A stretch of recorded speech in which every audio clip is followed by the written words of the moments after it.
ধন্যার যখন দশা চলে এবং ধন্যার যখন অন্তর্দশা চলে, দুটোই যখন একসাথে চলছে, তখন ভূমি লাভ হতে দেখা যায়, ধনলাভ হতে দেখা যায়। এবং সরকারি কোষাগার থেকে কোনো অর্থ প্রাপ্তি ছিল তো সেই সময়কালে আসতে পারে, স্ত্রীর থেকে পুত্রের থেকে সেই সময়কালে সুখ প্রাপ্তি হতে দেখা যায়। যখন ধন্যার দশা চলে এবং ভ্রামরীর অন্তর্দশা চলে সেই সময়কালে কিন্তু স্বজন বিরোধ হয়, অর্থাৎ আপনার দেখা যাচ্ছে জ্ঞাতি, আপনার পরিবারের মধ্যে কেউ রয়েছে যারা আপনার সঙ্গে মতবিরোধে জড়িয়ে পড়ছে। আপনি কোনো ভ্রমণ করছেন, সেখানে গিয়ে কোনো শারীরিক কষ্ট সমস্যা তৈরি হতে পারে এবং স্থানান্তর হতে দেখা যায়, অর্থাৎ আপনি যেই বাড়িতে বসবাস করতেন কোনো ঝঞ্ঝাটের জন্য, কোনো সমস্যার জন্য সেই বাড়ি আপনাকে ত্যাগ করতে হতে পারে, কোনো ধনহানি হতে পারে সেই সময় বড় বড় ধরনের, এগুলো কিন্তু দেখা যায়।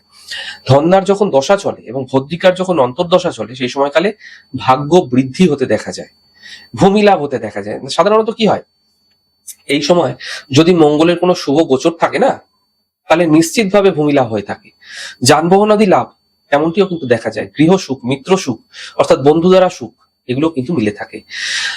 ধন্যার দশা এবং উল্কার অন্তর্দশা যখন একসাথে চলে, নানা প্রকার কষ্ট, হার্ট এবং কোমরের কোনো বেদনা তখন ভীষণভাবে দেখা যায় এবং ভুল জায়গায় অর্থলগ্নি করে ধনহানি হতে পারে, অথবা অন্য কোনো ভাবেও কিন্তু ধনহানি হতে দেখা যেতে পারে।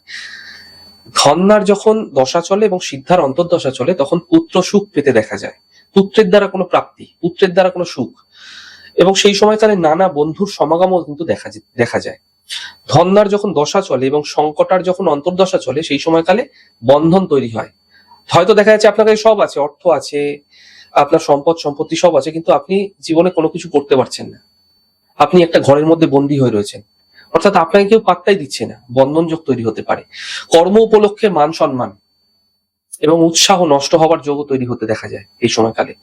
কোনো একটা কাজ করতে যাচ্ছেন, আপনার মান সম্মান হানি করে দিল কেউ, আপনার পরিবারের লোকই করে দিল, বাইরের লোক করে দিল, যে আপনার মিত্র ছিল সেই করে দিল, আপনার উৎসাহ কিন্তু সমস্ত দিক থেকে নষ্ট হয়ে যেতে পারে, এমনটি দেখা যায়। ধন্যার যখন দশা চলে না, মঙ্গলের যখন অন্তর্দশা চলে, মঙ্গলার, তখন শুভ গৃহ পরিবেশ তৈরি হয়, বাড়ির মধ্যে একটা পজিটিভ বাতাবরণ আপনার দিক থেকে বিশেষ করে তৈরি হতে দেখা যায় এবং এই সময় অর্থ লাভ হতে দেখা যায় এবং স্ত্রীর দিক থেকে, সন্তানের দিক থেকে সুখ মেলে। ধন্যার যখন দশা চলে এবং পিঙ্গলার অন্তর্দশা চলে সেই সময় ভূমি এবং ধননাশ হতে দেখা যাচ্ছে। আপনার কোনো একটা ভূমি আছে, জমি আছে, আপনার বাড়ি আছে, গৃহ আছে, সেইগুলো দেখা যাচ্ছে আপনাকে বিক্রয় বাট্টা করে দিতে হলো, আপনি কোনো লোন করেছিলেন বলে, কোনো সমস্যায় আপনি পড়ে গিয়ে কোনো আপনার ঋণ হয়ে গেছে যার কারণে আপনাকে ভূমি, জমি, বাড়ি, সম্পত্তি বিক্রি করতে হচ্ছে। উৎসাহ কিন্তু কমে যায় সময়কালে, যে কোনো কাজে উৎসাহ, মানে কোনো কাজে উৎসাহ থাকে না, একদম নিরুৎসাহ হয়ে যায় এবং অসুস্থতা পিছু ছাড়ে না, অসুস্থতা কিন্তু লেগেই থাকে, যার কারণে কিন্তু এই ধন্যার দশা, পিঙ্গলার অন্তর্দশা অত্যন্ত অশুভ বলে মনে করা হয়ে থাকে।